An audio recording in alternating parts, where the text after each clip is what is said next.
બળદેવનાથગીરીને અટકાયતમાં લેવામાં આવ્યા બાદ બ્લેક કલરની પ્રાઇવેટ કારમાં કડક પોલીસ બંદોબસ્ત વચ્ચે ડીસા લાવવામાં આવ્યા હોવાનું જાણવા મળી રહ્યું છે। મળતી માહિતી મુજબ હાલ ડીસા તાલુકા મથકે બળદેવનાથગીરીની અધિકારીઓ દ્વારા પૂછપરછ કરવામાં આવી રહી છે। આ પૂછપરછને લઈને પોલીસ દ્વારા સમગ્ર વિસ્તારમાં ચુસ્ત પોલીસ બંદોબસ્ત ગોઠવવામાં આવ્યો છે અને આ ઘટનાક્રમ પર સતત નજર રાખવામાં આવી રહી છે।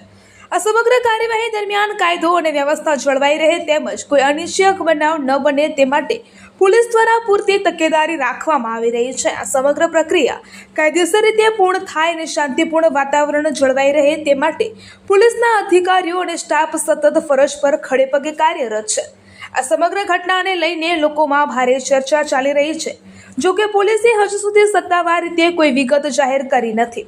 પૂછપરછ પૂર્ણ થયા બાદ વધુ માહિતી બહાર આવે તેવી શક્યતા છે। ખબર બનાસકાંઠા ન્યૂઝ સમગ્ર ઘટનાક્રમ પર સતત નજર રાખી રહ્યું છે અને વધુ વિશ્વસનીય અને તાજા અપડેટ્સ માટે અમારી સાથે જોડાયેલા રહો। અહેવાલ હરગોન ચૌહાણ, ન્યૂઝ ઓફ પાટણ, તંત્રી રાજુભાઈ ડી પટેલ।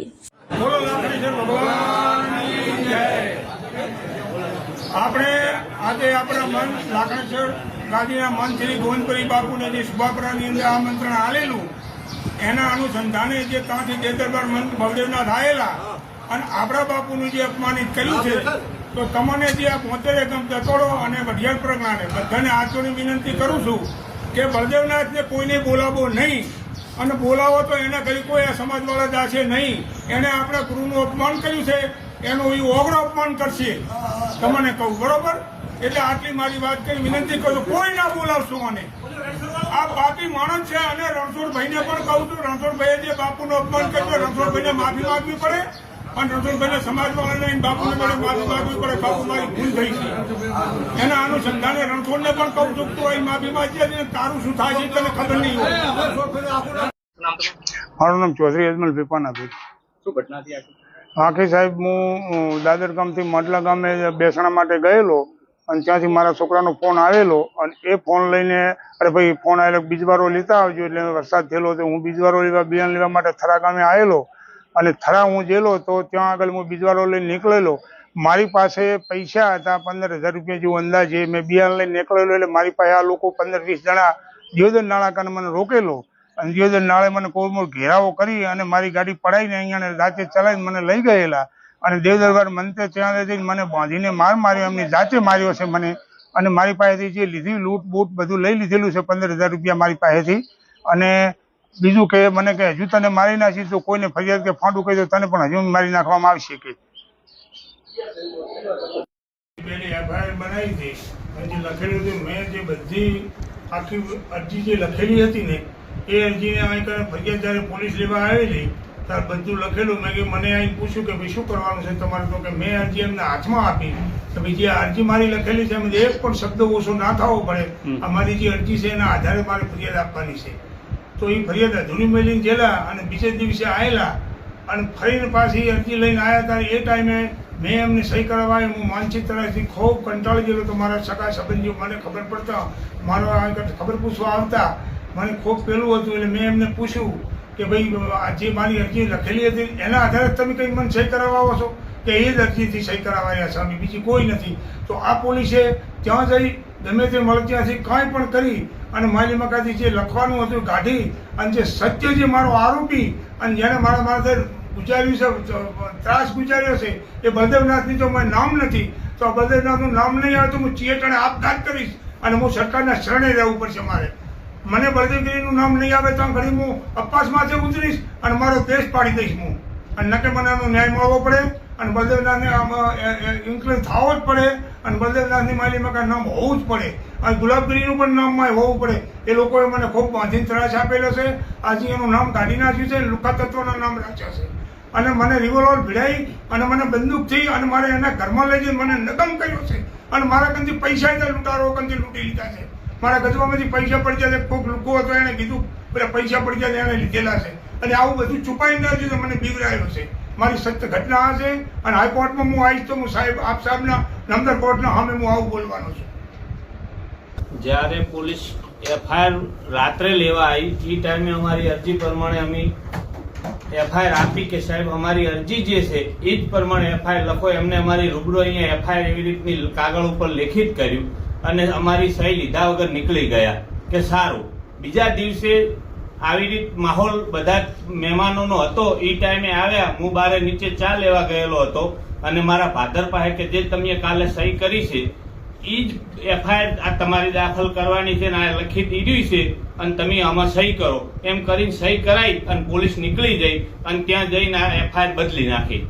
અને જે એફઆઈઆર રાત્રે લેવાયા હતા એનો વિડીયો પણ મારી પાસે છે કે અમે કીધું એ પ્રમાણે લખો એવી રીતનો, એટલે અમે વિડીયો બનાવ્યો તો એ સહી કરાવવા નતા જાય અને બીજા દિવસે આવી રીતનો માહોલનો ફાયદો ઉઠાઈ અને એમની હાલતનો ફાયદો ઉઠાઈને સહી કરી અને નીકળી ગયેલ છે. હું આ મારી જે અરજી લઈ ગયેલા છે ને એ અરજી જે માલિકનું નામ જે એ મંતનું નથી લખેલું બલદેવનાથનું, એ કદાચ હું આપણા ગુજરાત રાજ્યના ગૃહમંત્રીને પણ કહું છું કે જે તમે આ મને રિવોલ્વર ભરે જે બીવરાયો છે, મને માર માર્યો છે, એનું જો નામ ના હોતું હોય તો હું અસંતોષ છું અને આને જો કોઈ પણ કાયદેસરની કાર્યવાહી નહીં થાય તો હું આપઘાત કરીશ. તો આપના ગુજરાતના ગૃહમંત્રીની આ જવાબદારી રહેશે, કારણ કે મને એવું થાય છે કે મને સંતોષ ના મળ્યો એનાથી મેં પણ આપઘાત કરેલું છે.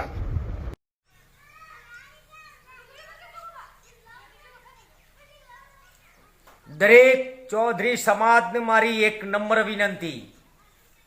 હું પ્રતાપગીરી મહારાજ બોલું, ચેહરગીરી મહારાજનો શિષ્ય